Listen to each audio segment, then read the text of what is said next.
Ayúdanos a superar los 1000 suscriptores hoy mismo. Un solo clic en suscribirse significa muchísimo para este canal.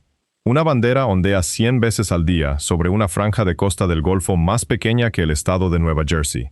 Y cada vez que lo hace, cuenta una historia sobre quién construyó el lugar que se extiende bajo ella. La historia es la siguiente.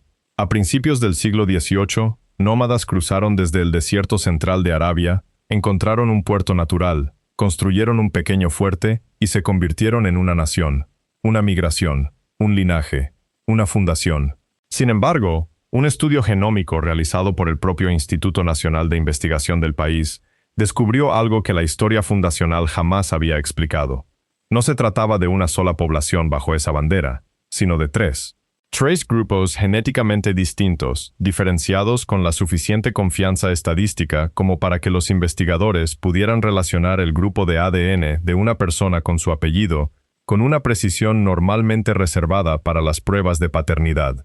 Y uno de esos tres grupos presenta una huella genética que no debería estar ahí si la historia de la única migración es cierta, una huella que apunta no a través de un desierto, sino a través de un océano, a una costa a más de 1000 millas de distancia. Si la historia fundacional de tu nación solo da cuenta de uno de tus tres ancestros, ¿cuáles dos heredaste de los que nadie te habló? La versión más conocida es bastante sencilla, y no es tanto errónea como incompleta. A principios y mediados del siglo XVIII, una confederación de familias conocida como los Bani Utub abandonó el Nejd, la árida meseta central de la península arábiga, y se trasladó hacia la costa. Entre ellas se encontraban las familias que se convertirían en las casas gobernantes y mercantiles de la región, los al-Sabah, los al-Jalifa y los al-Jalama. Se asentaron en un lugar que los lugareños llamaban Kut, un pequeño fuerte, construido alrededor de uno de los pocos puertos naturales de ese tramo de costa.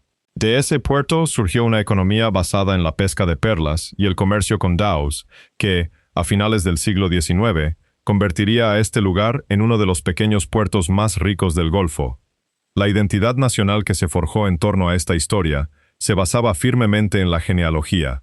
La ascendencia tribal, nasab, era fundamental.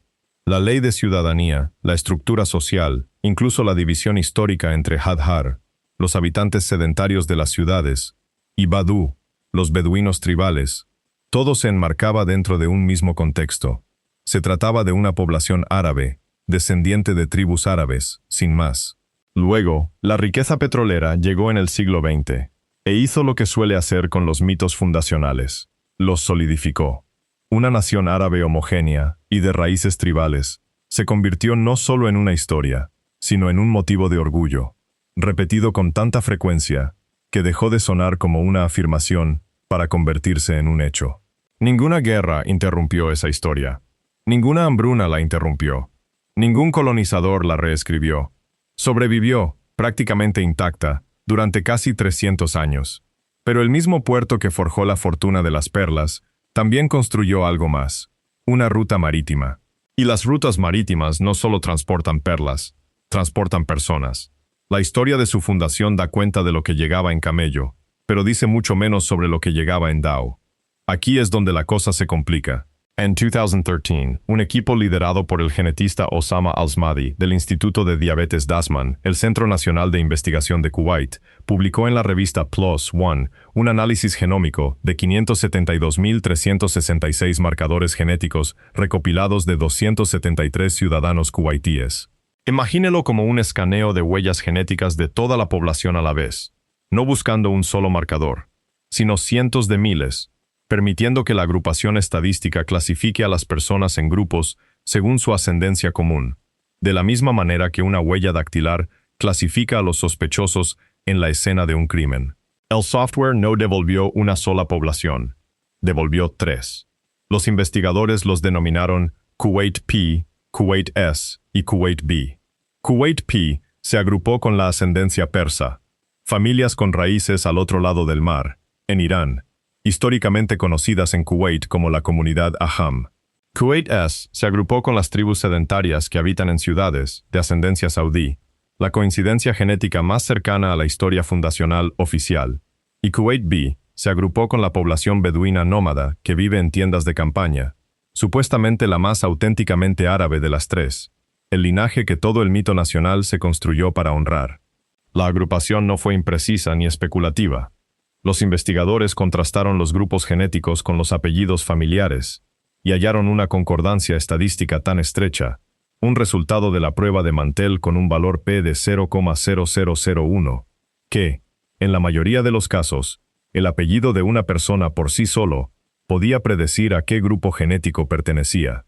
3 grupos, no uno solo, y la concordancia entre el ADN y el apellido significaba que no se trataba de ruido de muestreo, era estructura real, histórica y sólida. Luego llegó el detalle que desmitificó la historia desde dentro. Un proyecto posterior de secuenciación del genoma completo, realizado en el mismo instituto, tomó un genoma del grupo Kuwait B, el grupo más puro, el que habitaba más en tiendas de campaña y el que tenía mayor ascendencia beduina de todo el estudio, y lo secuenció con gran profundidad.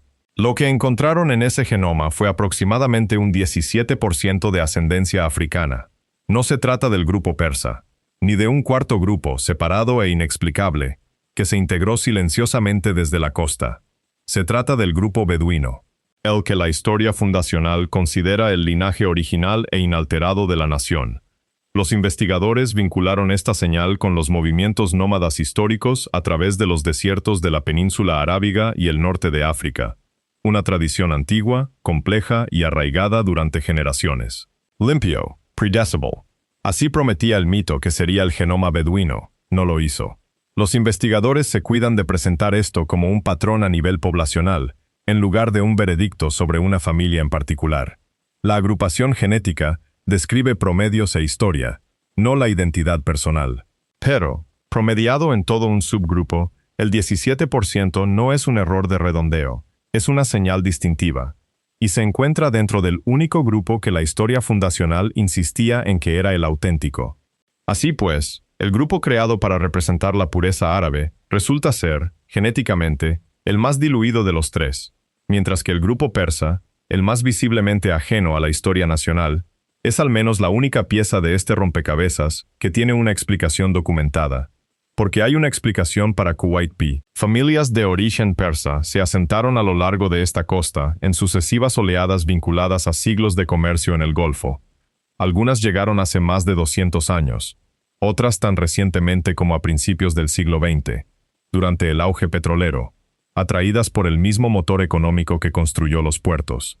Algunas estimaciones demográficas sitúan a la comunidad Ajam moderna en torno al 10 o 15% de la población ciudadana, aunque la cifra precisa y su fuente varían según el recuento que se considere fiable y la fecha en que se realizó. La primera teoría, la más extendida, afirma que este grupo es simplemente el registro genético de una migración multigeneracional bien documentada. Las rutas comerciales del Golfo hicieron exactamente lo que siempre han hecho, moviendo familias de un lado a otro, a través de un estrecho tramo de agua durante 3 siglos consecutivos. Es una explicación clara y concisa. Explica perfectamente la señal persa, la vincula con las oleadas migratorias conocidas, la historia comercial conocida y los patrones de naturalización conocidos, que se remontan a generaciones. Lo que no explica, lo que no puede explicar, es el 17% que reside dentro del grupo beduino. El linaje persa tenía un rastro documental, barcos, libros de contabilidad comercial, registros de naturalización, una comunidad con un nombre que todos ya conocían y que debían buscar. La otra señal no tenía nada de eso, porque la historia a la que apunta es una que este país ha intentado ocultar durante casi un siglo. La historia a la que apunta no es un misterio en el sentido de ser desconocida, sino en el sentido de ser algo tácito, porque la segunda teoría no requiere ningún descubrimiento nuevo, solo requiere abrir una puerta que los historiadores ya han documentado y simplemente aceptar cruzarla. La segunda teoría sostiene que el 17% no llegó por casualidad, ni en una sola generación. Llegó en los mismos barcos que enriquecieron esta costa. Durante aproximadamente un siglo y medio, la economía de este puerto se basó en las perlas. En su apogeo, a finales del siglo XIX y principios del XX, cientos de daos faenaban en estas aguas cada temporada de pesca, y la mano de obra que impulsaba esta industria, los buzos, los estibadores, las tripulaciones, provenía en parte de poblaciones esclavizadas y anteriormente esclavizadas, procedentes de las rutas comerciales costeras de África Oriental, que conectaban este tramo del Golfo con Zanzíbar, la costa suajili y puertos que los investigadores describen como parte de un único y continuo sistema comercial del Océano Índico. Los historiadores de la región coinciden en este punto, incluso cuando el registro genético aún se está completando. La esclavitud aquí no fue una nota a pie de página en el auge de la pesca de perlas.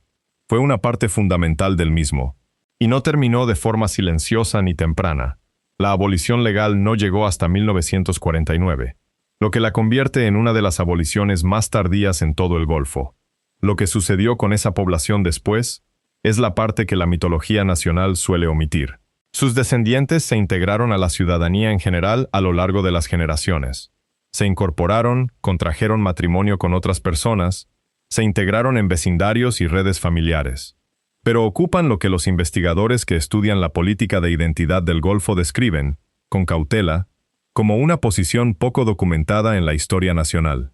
Presentes en la población, pero prácticamente ausentes de los libros de historia. He aquí la limitación honesta, y es importante. El análisis de agrupamiento genético puede mostrar que hubo mestizaje.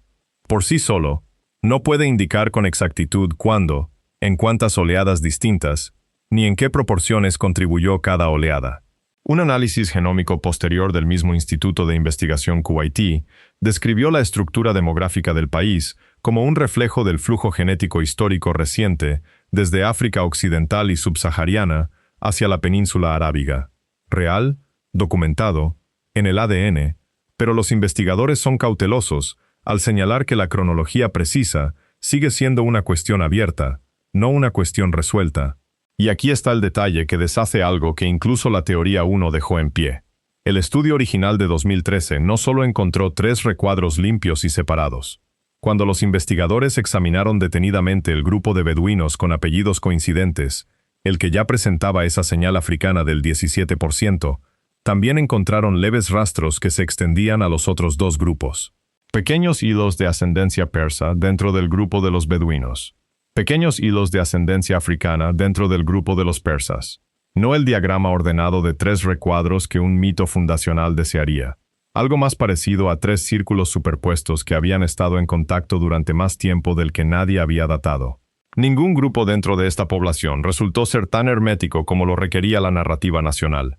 La tercera teoría, y es la que la mayoría de los investigadores dudan en mencionar en voz alta, porque aún no se puede comprobar, se remonta a mucho antes que cualquier registro de pesca de perlas o de migración. Este tramo de costa no es solo un asentamiento del siglo XVIII. Una isla cercana al puerto, Failaka, alberga estratos arqueológicos que datan de la Edad del Bronce, vinculados a la antigua civilización comercial de Dilmun y sus socios comerciales mesopotámicos. Si poblaciones antiguas transitaron por este mismo tramo de costa miles de años antes de que los Bani Utub cruzaran el Nejd, es posible que alguna tenue señal ancestral en la población actual sea anterior a toda la historia fundacional por milenios. Nadie puede responder a esa pregunta todavía. Ningún estudio a gran escala de ADN antiguo ha secuenciado restos funerarios de Failaka, ni los ha comparado con los genomas de ciudadanos modernos. Hasta que alguien lo haga, esto seguirá siendo una posibilidad, una hipótesis plausible, pero completamente sin comprobar. Imagínese la cubierta de un dhow perlero al amanecer, en algún momento de la primera década del siglo XX, anclado cerca de este mismo puerto. El aire ya está cargado de calor antes de que el sol aclare el agua. Un capitán de buceo, el Nahoda, da órdenes en árabe del Golfo a una tripulación que no responde en un solo idioma. Algunas palabras en persa, otras en árabe con influencia suajili, otras en el pidgin comercial que permitía a una tripulación mixta funcionar como una sola unidad durante meses en el mar. Los buzos se desvisten, se atan pinzas nasales talladas en caparazón de tortuga o hueso, y se dejan caer en una sola cuerda lastrada con piedras, conteniendo la respiración durante 1 minuto o más, a veces 20, 30, 50 veces al día, emergiendo con una bolsa tejida de conchas de ostras y sangre que a veces brota de tímpanos reventados. Por encima de ellos, los izadores, a menudo los hombres mayores o de mayor rango, tiran de las cuerdas y controlan la cuenta. La jerarquía a bordo es, ante todo, económica. Capitanes y financieros en la cima, buzos que asumen el riesgo físico en el fondo, muchos de ellos atados al barco, temporada tras temporada por deudas, sin importar dónde nacieron sus abuelos. En tierra firme, el pueblo está construido con piedra de coral y yeso, y sus muros tienen el mismo color que las aguas poco profundas que lo rodean. En esa cubierta nadie piensa en genética de poblaciones. Pero 3 linajes están de pie sobre esas mismas tablas, respirando el mismo aire, tirando de las mismas cuerdas, 100 años antes de que un laboratorio necesitara un secuenciador de genomas, para demostrar que habían estado allí desde siempre. Aquí es donde la historia finalmente se desmorona. Hasta ahora, todas las versiones de esta historia han tratado la narrativa fundacional como básicamente cierta, omitiendo solo un capítulo, la nación beduina, más una comunidad persa que llegó más tarde, más una población de ascendencia africana que llegó aún más tarde. Pero eso no es lo que realmente respaldan los registros genéticos e históricos al considerarlos en conjunto. La población no era pura y luego se diluyó por etapas. Era compuesta desde el principio. La economía marítima que construyó este lugar, la pesca de perlas, el comercio de daos, la posición en la bifurcación geográfica literal entre África, Persia y Arabia, no añadió diversidad a una población pura preexistente a posteriori. Generó una población mixta desde las primeras generaciones trabajadoras del asentamiento, porque un centro comercial costero no puede funcionar de otra manera. La identidad nacional y la identidad genética se separaron por una razón específica, casi burocrática. La ley de ciudadanía y la genealogía tribal, Nasab, se crearon para clasificar la pertenencia según criterios legales y políticos, quienes se consideraban parte de una familia fundadora, quienes poseían derechos de nacionalidad, quienes pertenecían a la estructura tribal reconocida. Nada de esto se diseñó para rastrear la ascendencia biológica, sino el estatus. Así, las raíces africanas y persas presentes en la población nunca se ocultaron realmente del ADN, sino únicamente de la documentación. No se ha perdido. Está archivado en otro lugar. Un genetista que trabajaba en estudios de población del Golfo Pérsico describió una vez la experiencia de abrir uno de estos archivos genómicos ciudadanos como algo que no se parecía tanto a descubrir algo nuevo, sino más bien a leer por fin un documento que había estado guardado en un cajón todo este tiempo, completo, esperando. Nada sobre la ascendencia era un secreto para el cuerpo. Solo era un secreto para el archivo. Esto no es exclusivo de un pequeño país en un pequeño tramo de costa. Casi todas las naciones con un mito fundacional bien definido, en el fondo, llevan a cabo la misma operación, una historia simplificada de un solo pueblo, un solo origen, superpuesta a una realidad genéticamente más compleja, producto del comercio, la conquista y la migración. La mayoría de las naciones nunca logran secuenciar su población con la suficiente precisión como para que alguien pueda demostrarlo. Esta sí lo logró, casi por accidente, porque un instituto de diabetes necesitaba datos genéticos de referencia para su investigación médica y, en cambio, se topó con una cuestión de identidad nacional. Los datos seguirán siendo más precisos. Es probable que las cronologías de las migraciones africanas y persas se aclaren con la secuenciación futura, pero ninguna cantidad de datos adicionales devolverá a este país un linaje único y puro, porque ese linaje nunca existió. El mito no era tanto una mentira como una manipulación, 3 ríos, sutilmente plegados hasta formar uno solo, porque los kuwaitíes nunca fueron quienes creíamos, y el ADN aún no ha terminado de revelar la verdad. Apenas ahora se le está haciendo la pregunta,